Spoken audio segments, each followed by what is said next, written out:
എല്ലാവർക്കും നമസ്കാരം. നമ്മുടെ ജസ്ന സലീം അറിയാത്തവരായിട്ട് ആരുമില്ല അല്ലേ? ഇപ്പോ പുതിയൊരു അടവുമായിട്ട് ഇറങ്ങിയേക്കാണ്. ഞാനിങ്ങനെ പറയാൻ കാരണം എന്ന് വെച്ച് കഴിഞ്ഞാല്, ഞാനും ശരിക്കും പറഞ്ഞൊരു ഗുരുവായൂരപ്പ ഭക്തയാണ്. അവരുടെ ഫോട്ടോ കണ്ട് ഞാനും ഇഷ്ടപ്പെട്ട് ഓർഡർ ചെയ്ത് വരുത്തി ഞങ്ങളെ കടയിൽ കൊണ്ടുവച്ച് നല്ല എട്ടിന്റെ പണി കിട്ടിയതാണ് എനിക്ക്. ഞാൻ ഈ പറയുന്നത് കൊണ്ട് ഒരാളെങ്കിലും ഫോട്ടോ വാങ്ങിക്കാതിരിക്കാൻ വേണ്ടിയിട്ടാണ് ഞാൻ പറയുന്നത്. ഇപ്പൊ ഈ വീഡിയോ എത്ര പേര് കാണുമെന്നോ അല്ലെങ്കിൽ എത്ര പേര് ഇതിനകത്ത് റിയാക്ട് ചെയ്യുമെന്നോ ഒന്നും എനിക്കറിയില്ലെങ്കിൽ ഒരു രീതിയിലും ഈ ഫോട്ടോ ഒരു മനുഷ്യരും വാങ്ങിക്കരുത്. പ്രത്യേകിച്ച് നമ്മുടെ ഹിന്ദുമത വിശ്വാസികളും ഗുരുവായൂരപ്പനെ സ്നേഹിക്കുന്ന ഒരു മനുഷ്യരും അല്ലെങ്കിൽ ഗുരുവായൂരപ്പനിൽ വിശ്വസിക്കുന്ന ഒരു മനുഷ്യരും ഈ ഫോട്ടോ വാങ്ങിക്കരുത്. ഞാനും വിദേശത്തായിരുന്ന സമയത്ത് എനിക്ക് ഈ ഫോട്ടോ കണ്ട് ഒരുപാട് ആഗ്രഹം തോന്നിയാണ് ഞാനും ഇത് വാങ്ങിച്ചത്. പക്ഷേ ഞാൻ എന്റെ കടയെ കൊണ്ടുവന്ന് ഞാനിപ്പോ 24 നാട്ടിൽ വന്നിട്ട് ഞാനൊരു ഹോട്ടൽ തുടങ്ങി. നല്ല രീതിയിൽ പ്രവർത്തിച്ചെന്നൊരു ഹോട്ടലായിരുന്നു. നല്ല രീതിയിൽ എന്ന് പറഞ്ഞു കഴിഞ്ഞാൽ നല്ല രീതിയിൽ പ്രവർത്തിച്ചെന്നായിരുന്നു. ആ ഫോട്ടോ ഞാൻ കടയിൽ കൊണ്ടുവന്ന വെച്ചാൽ അന്ന് മുതൽ എന്റെ കട അടപടലം മൂഞ്ചിരി എന്ന് വേണം പറയാം. ഹലോ, ജലജ ചേച്ചിയാണോ? ജലജ ചേച്ചിയാണോ? ആ, ജലജ ചേച്ചിയാണെന്ത്? ആരാണ്? ചേച്ചി, എന്റെ പേര് ഹസൻ എന്നാണ്. സ്ഥലം കരുനാപ്പള്ളിയാണ്. ഞാൻ ചേച്ചിയുടെ യൂട്യൂബിൽ ഒരു വീഡിയോ കണ്ടിരുന്നു, ജസ്ന സലീമിനെ കുറിച്ച്. അതിനെ കുറിച്ച് ഒന്ന് രണ്ട് കാര്യങ്ങൾ സംസാരിക്കാനാണ്. ചേച്ചിക്ക് സമയമുണ്ടോ? സമയമുണ്ട്, പറഞ്ഞോ. ചേച്ചിയുടെ വീഡിയോയിൽ ചേച്ചി അവരുടെ കയ്യിൽ നിന്ന് കൃഷ്ണന്റെ ചിത്രങ്ങൾ വാങ്ങിയതും അത് പിന്നെ അതുമായി ബന്ധപ്പെട്ട കാര്യങ്ങളാണല്ലോ ചേച്ചി പറയുന്നത്. ഞങ്ങൾ കുറെ കാലങ്ങളായി ഈ വിഷയം ഞങ്ങൾ പറഞ്ഞുകൊണ്ടിരിക്കുന്നതാണ്. ഈ സ്ത്രീ നടത്തുന്ന ഒരു തട്ടിപ്പാണിതെന്നും അവര് കൃഷ്ണനെ മറയാക്കി ഹൈന്ദവരായ സാധുക്കളായ നിഷ്കളങ്കരായ മനുഷ്യരെ ചൂഷണം ചെയ്തുകൊണ്ടിരിക്കുകയാണെന്ന് കുറെ കാലങ്ങളായി ഞങ്ങൾ പറഞ്ഞുകൊണ്ടിരിക്കുകയാണ്. കുറച്ച് ക്യാഷ് കിട്ടി തുടങ്ങിയപ്പോൾ അവർ ഈ മുസ്ലിങ്ങളെയും ഹിന്ദുക്കൾക്കും ഇടയിൽ പലതരത്തിലുള്ള കളികൾ നടത്തി കലാപശ്രമത്തിന് ഹൈക്കോടതിയിൽ അവർക്കെതിരെ കേസുണ്ട്. ഇതിനെതിരെ നിരന്തരം ഞങ്ങൾ സംസാരിച്ചുകൊണ്ടേയിരുന്നു. അപ്പൊ ഞങ്ങളെ പലരും തീവ്രവാദികളാക്കി. അവർ ഹിന്ദു ഐക്യവേദിയുടെ വേദിയിൽ പോയി അവർ പ്രസംഗിച്ചത് എന്നെ മുസ്ലിങ്ങൾ ഭീഷണിപ്പെടുത്തുകയാണ്, ഞാൻ തട്ടമിട്ടുകൊണ്ട് കൃഷ്ണന്റെ ചിത്രം വരയ്ക്കുന്നതിന് ഇസ്ലാമിക ഭീകരർ എന്നെ ഭീഷണിപ്പെടുത്തുന്നു, എന്റെ ജീവിതം തകർക്കുന്നു. പക്ഷേ ഈ നാട്ടിലെ ബഹുഭൂരിപക്ഷം വരുന്ന ഹിന്ദുക്കൾ, നല്ലവരായ ഹിന്ദുക്കൾ എന്നോട് പറഞ്ഞു, നീ തട്ടമിട്ടുകൊണ്ട് തന്നെ കൃഷ്ണന്റെ ചിത്രങ്ങൾ വരയ്ക്കണം, എങ്കിലേ അതിനൊരു പൂർണ്ണത കിട്ടുകയുള്ളൂ.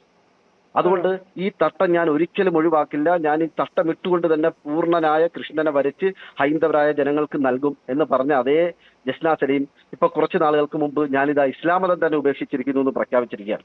വെറും 7ാം ക്ലാസ് മാത്രം പഠിച്ച ഒരു നാടൻ പെൺകുട്ടിയല്ല ഈ ജസ്ന സലീം.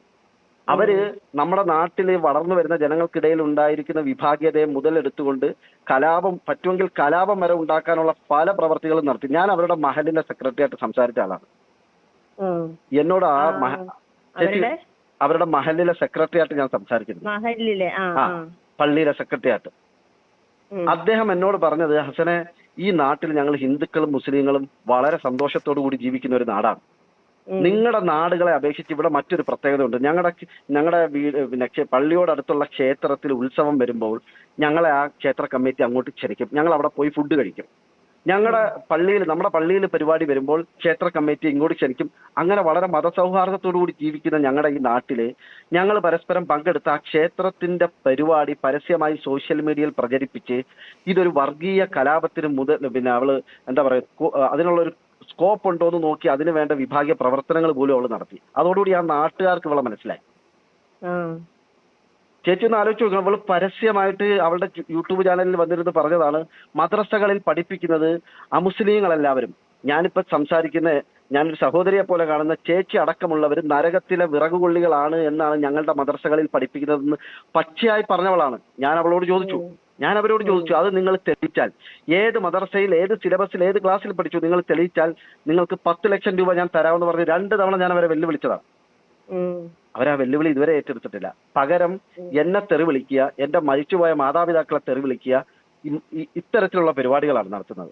എന്താണ് ചേച്ചി ആ വീഡിയോ കൊണ്ട് ഉദ്ദേശിച്ചത്? അതായത് അവരുടെ ചിത്രം വെച്ചതോടുകൂടി നിങ്ങളുടെ ബിസിനസ് പൊളിഞ്ഞു എന്നാണോ? എന്താണ് ഞാൻ അതിനകത്തെ ഞാനെന്ന് പറഞ്ഞാൽ എനിക്ക് വെപ്രാളം പിടിച്ച് എനിക്കത് ആരെങ്കിലും വെച്ചാൽ ഇവള് വീണ്ടും ഓരോരോ, ആദ്യമേ കാറായിരുന്നു, പിന്നെ വീട്, ഇപ്പൊ പിന്നെ ഹജ്ജിന് പോവാൻ വേണ്ടിയിട്ട് ഉമ്മായും മാപ്പായും കൂടി അപ്പൊ അത് എനിക്ക് 10 പേര് കണ്ടാൽ മതിയെന്ന് വിചാരിച്ച് ചെയ്ത വീഡിയോയാ അത്. കാരണം വെച്ച് കഴിഞ്ഞാൽ ഇനിയെങ്കിലും നമ്മുടെ ഞാനാണെങ്കിൽ ഗുരുവായൂരപ്പന്റെ ഭയങ്കര ഭക്തയാ എന്ന് പറഞ്ഞാൽ ഭയങ്കര ഭക്തയാ. ആ ഒരു ഇത് വെച്ചിട്ട് എനിക്ക് ഇഷ്ടം തോന്നി, ആഗ്രഹം തോന്നി, ഞാൻ മേടിച്ച ഒരു ഇതാന്ന് വെച്ചാൽ ഞാൻ ഏതൊരു സംരംഭത്തിന് ഇറങ്ങിയാലും അത് ഇതുവരെയും തോറ്റിട്ടില്ല. അങ്ങനെയാണ് എന്റെ. പക്ഷെ ഈ ഒരു കാര്യത്തിൽ മാത്രം ഞാൻ തോറ്റു വെച്ചാൽ ആ പടം വരുന്നിടം വരെയും നല്ല പോലെ കൊണ്ടുപോയതായിരുന്നു ബിസിനസ്.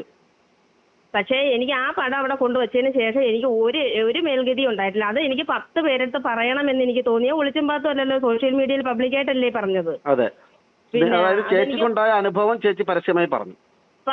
അത് പറഞ്ഞത് ഞാനത് ഒളിച്ചും പാത്തും ഒന്നുമല്ല. 10 പേര് എന്റെ വീഡിയോ ഇപ്പൊ ഒരുപാട് ഇരുന്നതായിരുന്നു. അപ്പൊ അത് 10 പേര് കാണട്ടെന്നും പറഞ്ഞുകൊണ്ട് ഞാൻ ചെയ്ത വീഡിയോ ആണ്. 10 പേര് കണ്ട ആ ഒരു 10 പേരെടുത്ത് പറയുമ്പോ അറിയുമല്ലോ. അപ്പൊ ഹിന്ദു മതക്കാർ ആ ഫോട്ടോ വാങ്ങിക്കരുതെന്ന് വിചാരിച്ച് തന്നെയാണ് ഞാൻ പറഞ്ഞത്. ഞാൻ പറഞ്ഞിട്ടേ അവള് ഓരോരോ ഇത് കാണിക്കുന്നതെല്ലാം എനിക്ക് ഇപ്പോഴാണ് ഞാൻ ഒരു 2-3 വീഡിയോ അവളെ സപ്പോർട്ട് ചെയ്ത് ഇട്ടിട്ടുണ്ട്. ഞാൻ എന്റെ ചാനലിൽ നോക്കുമ്പോ അറിയാം. പക്ഷെ ഇപ്പൊ അവളെ ഓരോരോ പ്രവൃത്തികൾ കാണുമ്പോ മലയാളികൾ ചോറല്ലേ തിന്നുന്നത്, അവർക്ക് മനസ്സിലാവൂല്ലേ ഇവൾ എന്തിനാണ് ഈ കാണിക്കുന്നതെന്ന്. ഇതാണ് ചേച്ചി ഞങ്ങളും പറഞ്ഞുകൊണ്ടിരുന്നത്. നമ്മൾ ഇതിനകത്ത് സാമാന്യ ബുദ്ധി എന്ന് പറയുന്നത് ഒന്നുണ്ട്. എന്താണെന്നറിയോ, ഇപ്പൊ ചേച്ചി ജലജ ചേച്ചി എന്ന ചേച്ചി ഈ ഹിന്ദു മതത്തിൽ ജീവിക്കുന്നു, ഹിന്ദുമത വിശ്വാസങ്ങൾ അനുസരിച്ച് ജീവിക്കുന്നു.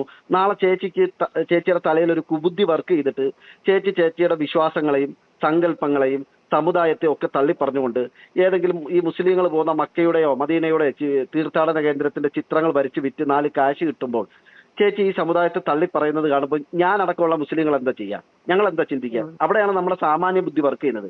കണ്ടില്ലേ, അവളുടെ സമുദായത്തെയും അവളുടെ ആചാരത്തെയും അവൾ പാരമ്പര്യമായി അവളുടെ ബന്ധുക്കളൊക്കെ അനുഭവിച്ചും അത് വിശ്വസിച്ചും വന്ന ഒരു മതത്തെ തള്ളി പറഞ്ഞുകൊണ്ട് നമ്മുടെ മുസ്ലിം മതത്തിലെ കൗബേഡ് അല്ലെ മക്കയുടെ ചിത്രങ്ങൾ വിറ്റ് അവൾ പൈസ ഉണ്ടാക്കുന്നത്.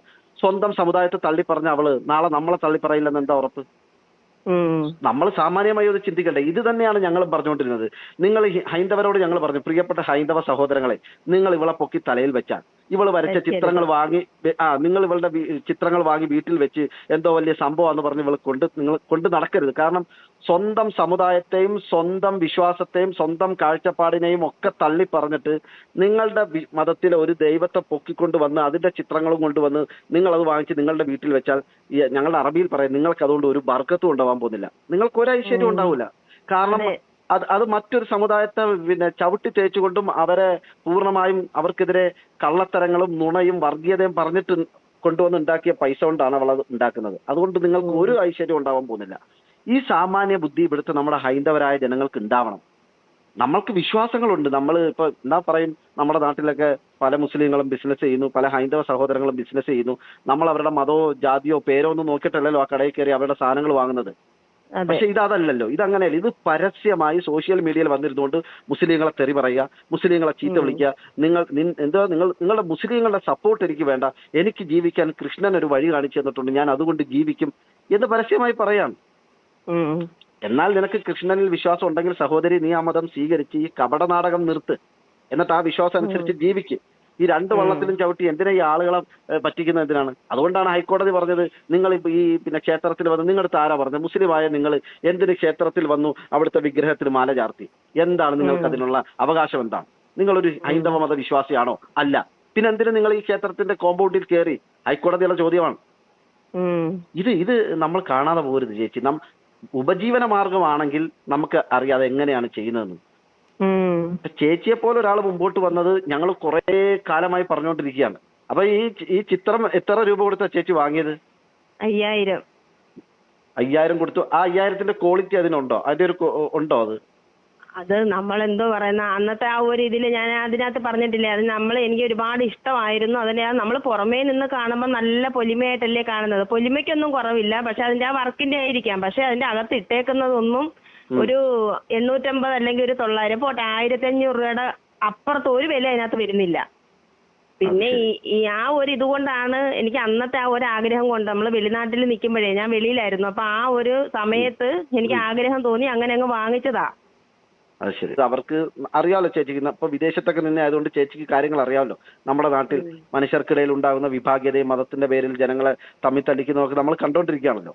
അതെ. പക്ഷെ അത് ഇതിന് ഒരു വെടിമരുന്നെന്ന നിലയിൽ ഇതെന്തുകൊണ്ടൊരു ഉപജീവനമാക്കി കൂടാ എന്ന് ചിന്തിച്ച് അവരുടെ ആ കുബുദ്ധിയാണ് ഇത് ഇവിടം വരെ കൊണ്ടുവന്ന് എത്തിച്ചത്. ഞങ്ങളിത് ആദ്യമേ പറഞ്ഞതാണ്, ഗുരുവായൂരപ്പന്റെ ഭക്തരും കൃഷ്ണഭക്തരും ഇത് വെറുതെ ഞങ്ങൾ ഈ പറയുന്നത് മുഖവിലക്കെടുക്കണം. നിങ്ങൾക്ക് എന്തെങ്കിലും ഈ തിരിച്ചറിവുണ്ടാവും. അങ്ങനെ തിരിച്ചറിവുണ്ടായി ആദ്യമായി പ്രതികരിച്ച ഒരാളാണ് ചേച്ചി. ഇനി ഇത് കണ്ടിട്ട് ബാക്കിയുള്ള ഹൈന്ദവ സഹോദരങ്ങൾ കൂടി, നമ്മുടെ നാട്ടിലെ ഭൂരിപക്ഷം വിശ്വാസികളും ചേച്ചി, അത് ഹിന്ദുക്കളാവട്ടെ മുസ്ലിങ്ങളാവട്ടെ ക്രിസ്ത്യാനികളാവട്ടെ, എല്ലാവരും സാധുക്കളാണ്, നിഷ്കളങ്കരാണ്. വിശ്വാസത്തിന്റെ കാര്യത്തിൽ എല്ലാവരും നിഷ്കളങ്കരാണ്. അതെ അതെ, അത് അവള് മുതലെടുത്ത് കേട്ടാ. എന്ന് വെച്ചാൽ വിശ്വാസത്തിന്റെ മേളിൽ ഒന്നും വരത്തില്ല എന്നുള്ളത് അവള് മനസ്സിലാക്കിയിട്ട് അത് മുതലെടുക്കാൻ ശ്രമിച്ചു. അതാണ് ചെയ്തത്. വിശ്വാസികളെ, ഹൈന്ദവരായ വിശ്വാസികളെ ചൂഷണം ചെയ്തു. അതെ. പിന്നെ ഇപ്പൊ ഹജ്ജിന് പോകുന്നത് എന്തിന്റെ അടിസ്ഥാനത്തിലാണ് നമുക്കുള്ള പൈസ? അതാണ് ചേച്ചി. ഇങ്ങനെ ഒരു അനുഭവം ഉണ്ടായതിന് ചേച്ചിക്ക് ഹൈന്ദവ സുഹൃത്തുക്കളോട്, അതായത് ഈ കൃഷ്ണന്റെ ചിത്രങ്ങൾ ഇനി ആരെങ്കിലും ജസ്ന സലീമിന്റെ നിന്ന് വാങ്ങാൻ ഉദ്ദേശിക്കുന്നുണ്ടെങ്കിൽ, അല്ലെങ്കിൽ അതിനെ വലിയൊരു സംഭവമായി കാണുന്ന ധാരാളം നിഷ്കളങ്കരായ വിശ്വാസികൾ ഇനിയുണ്ടല്ലോ, അവരോട് ചേച്ചിക്ക് എന്താ പറയാനുള്ളത്? അവരോട് പറയാനുള്ളത് എനിക്ക് ഇത്രയേ ഉള്ളൂ. ഇനിയും സ്വന്തമായി അധ്വാനിച്ചുണ്ടാക്കുന്ന പൈസ കൊടുത്ത് വീണ്ടും വീണ്ടും വഞ്ചിതരാവാതിരിക്കുക, അത്രയേ ഉള്ളൂ. വീണ്ടും എന്ന് വെച്ചാൽ നമ്മുടെ വിശ്വാസമാണ് നമ്മളെ കണ്ണൻ എന്ന് പറയുന്നത്. ആ കണ്ണനെ അവള് വിശ്വാസത്തോടെ അല്ല വരയ്ക്കുന്നത്. അത് നേരിട്ട് അനുഭവിച്ചു. നമ്മൾ അധ്വാനിക്കുന്ന പൈസ കൊടുത്ത് നമ്മളെ വീട്ടിൽ കൊണ്ടുവന്ന് വെക്കേണ്ട ആവശ്യമില്ല. അതിൽ എത്രയോ കുറഞ്ഞ റേറ്റിൽ നല്ല പടങ്ങൾ കിട്ടും. അത് വാങ്ങിച്ചുകൊണ്ടൊന്ന് വെക്കാതെ ഇത് വീണ്ടും വീണ്ടും വാങ്ങിച്ച്